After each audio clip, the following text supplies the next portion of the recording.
بسم اللہ الرحمن الرحیم۔ السلام علیکم ورحمۃ اللہ وبرکاتہ۔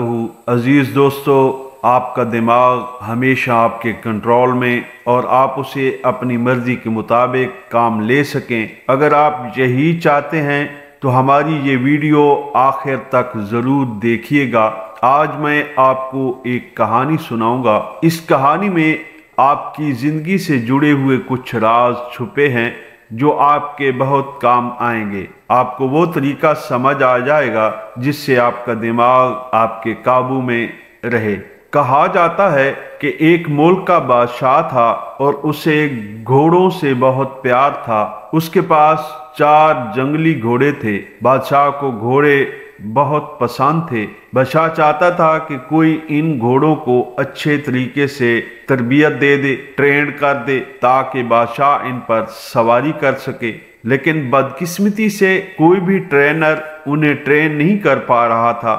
جب بھی کوئی ٹرینر ان پر سواری کرنے کی کوشش کرتا، وہ گھوڑے اسے زمین پر گرا دیتے۔ بادشاہ کو وہ گھوڑے اتنے پسند تھے کہ وہ کسی بھی ٹرینر کو یہ اجازت نہیں دیتا تھا کہ وہ ان گھوڑوں پر ذرا سی بھی سختی کرے، مار پیٹ کرے اور اس طرح سے انہیں ٹرین کرنے کی کوشش کرے۔ کسی کو بھی یہ اجازت نہیں تھی۔ بادشاہ نے اپنی سلطنت میں یہ منادی کروا رکھی تھی کہ جو کوئی بھی ان گھوڑوں کو اچھے طریقے سے ٹرین کرے گا اسے 1 لاکھ سونے کے سکے انعام میں دیے جائیں گے۔ اس انعام کے لالچ میں کئی فنکار لوگ آئے، لیکن گھوڑے سے گر کر اپنی ٹانگیں توڑوا بیٹھے۔ پھر ایک دن ایک نوجوان ٹرینر بادشاہ کے دربار میں آیا اور کہنے لگا کہ میں آپ کے گھوڑوں کو ٹرین کر سکتا ہوں، لیکن میری 2 شرطیں ہیں۔ بادشاہ تھوڑا حیران ہوا۔ خیر، اس نے پوچھا کہ بتائیں کیا شرطیں ہیں، تمہاری ہر شرط پوری کی جائے گی۔ تو ٹرینر بولا، میری پہلی شرط تو یہ ہے کہ ان گھوڑوں کو ٹرین کرنے کے لیے مجھے 1 سال کا وقت درکار ہوگا جو دیا جائے، اور میری دوسری شرط یہ ہے کہ مجھے کافی بڑی اور کھلی جگہ دی جائے جس میں میں ان گھوڑوں کے ساتھ رہ سکوں اور میں ہی ان گھوڑوں کی دیکھ بھال کروں اور ان کے چارے پانی کا انتظام کروں۔ اس جگہ کے ارد گرد کافی اونچی دیوار ہونی چاہیے تاکہ کوئی بھی اندر آ کر مجھے ڈسٹرب نہ کر سکے۔ بادشاہ نے سوچا کہ جہاں اتنا کچھ کیا ہے وہاں یہ بھی کر کے دیکھ لیتے ہیں۔ بادشاہ نے کہا ٹھیک ہے، کل سے آپ آ جائیں، تمہاری ساری شرطیں پوری کر دی جائیں گی۔ وہ ٹرینر وعدے کے مطابق اگلے دن پہنچ گیا اور سبھی گھوڑوں کو ایک بڑے سے باڑے میں لے جا کر اس نے کھلا چھوڑ دیا۔ اب وہ 4 گھوڑے باڑے کے اندر کھلم کھلا چلنے پھرنے لگے۔ ادھر اب ٹرینر نے کیا کیا کہ باڑے کی دیوار کے ساتھ ساتھ دوڑنے لگا۔ کچھ دیر دوڑنے کے بعد اس نے گھوڑوں کو چارہ اور پانی کھلایا پلایا، خود بھی کھانا کھایا اور آرام سے اسی باڑے میں لیٹ کر سو گیا۔ گھوڑے اب باڑے کے اندر آزاد تھے، کسی کو کوئی رسی نہیں باندھی گئی تھی۔ شام کو وہ ٹرینر پھر اٹھا اور باڑے کی دیوار کے ساتھ ساتھ دوڑنے لگا۔ جب وہ دوڑتا تھا تو گھوڑے بھی ادھر ادھر اس کے ساتھ ساتھ دوڑتے تھے۔ جب شام ہوئی تو اس نے گھوڑوں کو چارہ اور پانی کھلایا پلایا، خود بھی اپنا کھانا کھایا اور ان کے ساتھ ہی زمین پر چٹائی بچھا کر سو گیا۔ صبح ہوئی تو ٹرینر گھوڑوں کے ساتھ باڑے میں بھاگنے لگا۔ اب یہی اس کا روز کا معمول تھا۔ وہ ٹرینر دن بھر گھوڑوں کو کھلاتا پلاتا، نہلاتا، ان سے پیار کرتا، ان سے کھیلتا اور شام کو انہی کے ساتھ سو جاتا۔ آہستہ آہستہ گھوڑوں کو یہ لگنے لگا کہ یہ ٹرینر ان کا دوست ہے، ان کا غمخوار ہے، کیونکہ جب سے وہ ٹرینر ان کے ساتھ تھا وہ 4 گھوڑے آزادی سے گھوم پھر رہے تھے۔ گھوڑے بھی اب ٹرینر کو پیار کرنے لگے تھے۔ ایسا کرتے کرتے 6 ماہ گزر گئے۔ ایک دن بادشاہ سلامت گھوڑوں کی ٹریننگ دیکھنے کے لیے آئے۔ بادشاہ نے دیکھا کہ باڑے میں آگے آگے ٹرینر دوڑ رہا ہے اور اس کے پیچھے پیچھے گھوڑے دوڑ رہے ہیں۔ بادشاہ کو اس کی ٹریننگ پسند آئی اور وہ واپس چلے گئے۔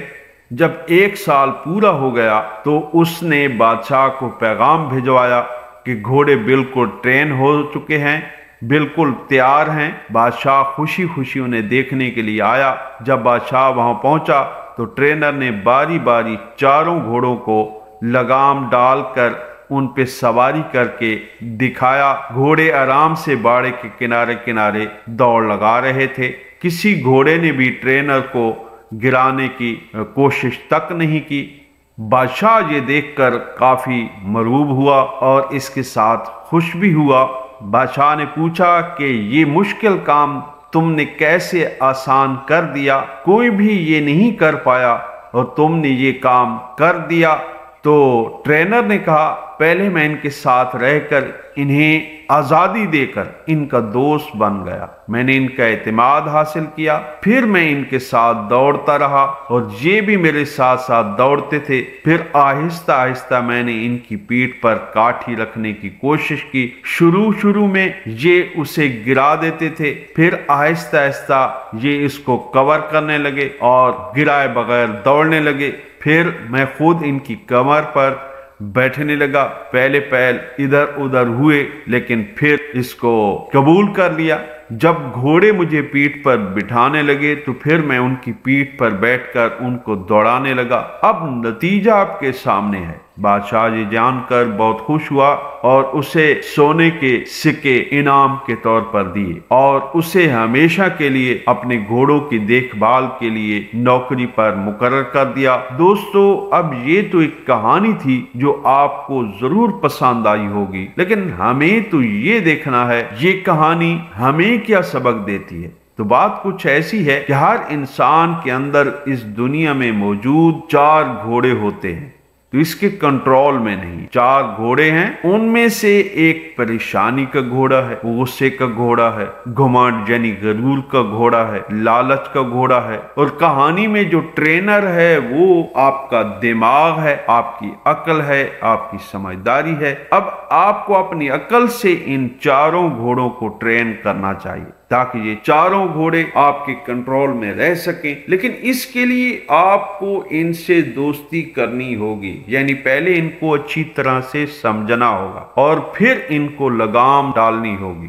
اور یہ سب صبر سے آہستہ آہستہ ہی ممکن ہو پائے گا۔ زور زبردستی سے اور ایک ہی دن میں یہ کنٹرول نہیں ہوں گے۔ جیسے اگر ہم سب سے پہلے بات کریں گے پریشانی کی، تو پریشان ہونا کسی مسئلے کا حل نہیں ہے، بلکہ اگر آپ کی زندگی میں کوئی پرابلم آ گئی ہے تو اسے ٹھنڈے دماغ سے حل کرنے کی کوشش کرنی چاہیے، اس پر تسلی سے غور و فکر کرنا چاہیے، کہیں آپ کو اس مسئلے کا حل ضرور مل جائے گا، ورنہ پریشان ہوتے رہنے سے کچھ بھی نہیں ہوگا۔ دوسرے نمبر پر ہے غصے کا گھوڑا۔ غصہ کرنے سے کسی دوسرے کا نقصان ہو یا نہ ہو پر اپنا نقصان ضرور ہوتا ہے۔ کچھ باتوں پر، کچھ چیزوں پر تو غصہ آ ہی جاتا ہے، جیسے اگر کوئی آپ کی ہتک کرے یا آپ کے ساتھ کوئی زیادتی کرے تو غصے کا آنا لازمی ہے، لیکن غصہ کام کہاں اور کتنا کرنا چاہیے، کب کرنا چاہیے اور کب نہیں کرنا چاہیے، کب ہمیں اپنے غصے پر قابو پانا چاہیے، اسے کنٹرول کرنا چاہیے اور کیسے کنٹرول کرنا چاہیے، یہی اپنے ٹرینر